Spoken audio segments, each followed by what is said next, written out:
All right, boys and girls, today we're going to read Farming Then and Now. It was written by Charles R. Smith Jr., and this book tells us all about what farming was like 100 years ago and what it's like now. At the end of the story, I'm going to ask you if you would rather be a farmer now or back then, okay? So let's listen to Farming Then and Now. Here's our title page. Our title page tells us the title, shows us a picture from the story, and tells us who the author and the illustrator are. This is the table of contents. Now, boys and girls, this is a nonfiction story. A table of contents tells us what each section in the story is about. A nonfiction book is a book that we don't necessarily have to read from the beginning, middle, end. We can skip to the different sections. The sections in this book are time to wake up, time to milk the cows, time to feed the animals, time to harvest, time to shear the sheep, then or now, and there's a glossary in this book. I love glossaries. And first is the cows. Well, let's see, okay? It says time to wake up. A day on the farm starts when the sun rises. There are lots of chores to be done on the farm. The first chore of the day is to milk the cows. Did you know that most of the time farmers get up at daybreak and work until the sun goes down? That can be 12 hours. That is a long day, isn't it, boys and girls? Yeah. Things on the farm weren't always like they are now. I'll show you. Let's take Great Grampy's secret pocket watch and travel back through time. Let's go! And this word says poof. Do you think this is fiction or nonfiction? Fiction. Yeah, that's kind of silly, made up, isn't it? Yep. 100 years ago, most milking was done by hand, one cow at a time. This clock right here says then. Did you know a cow makes about 44 pints of milk a day? That one's now. Yeah, this one says now. Good observation. Today, we use machines to milk cows. This makes it much faster. Milking a cow is a lot easier now. Boys and girls, do you remember the other day we watched a video about how these milk machines work? It's pretty neat, right? They go round and round and surround. It's much easier now, don't you think?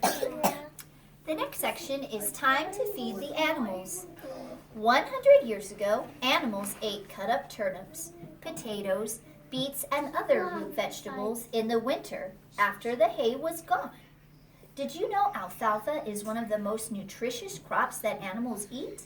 It also is the oldest known plant used for animals to eat. This says now. Today, animals such as cows and sheep eat silage in the winter. This is a type of food made from grass crops, like corn. To make silage, you need to harvest the crops. Let's see how this has changed over time. I like that the boy and the girl in this story help us with what's happening next. They give us a clue, don't they, boys and girls? Yeah. Yeah, she's like the narrator.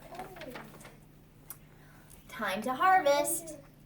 100 years ago, it took 24 workers using a scythe and a sickle a whole day to cut 5 acres of barley or wheat. Boys and girls in the back, eyes up here. Thank you. That's bigger than 3 football fields put together. This is a scythe and this is a sickle. And this guy's saying that's a lot of work back then. Now, this is a picture of a combine, boys and girls.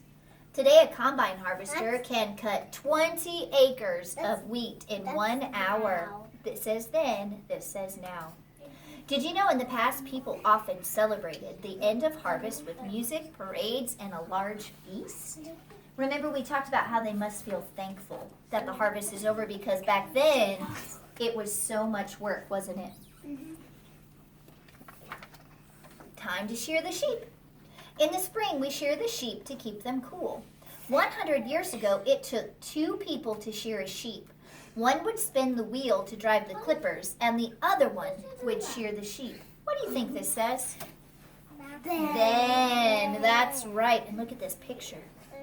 Today, one person, listen, Today, one person can shear a sheep using electric clippers like the ones you use for a haircut.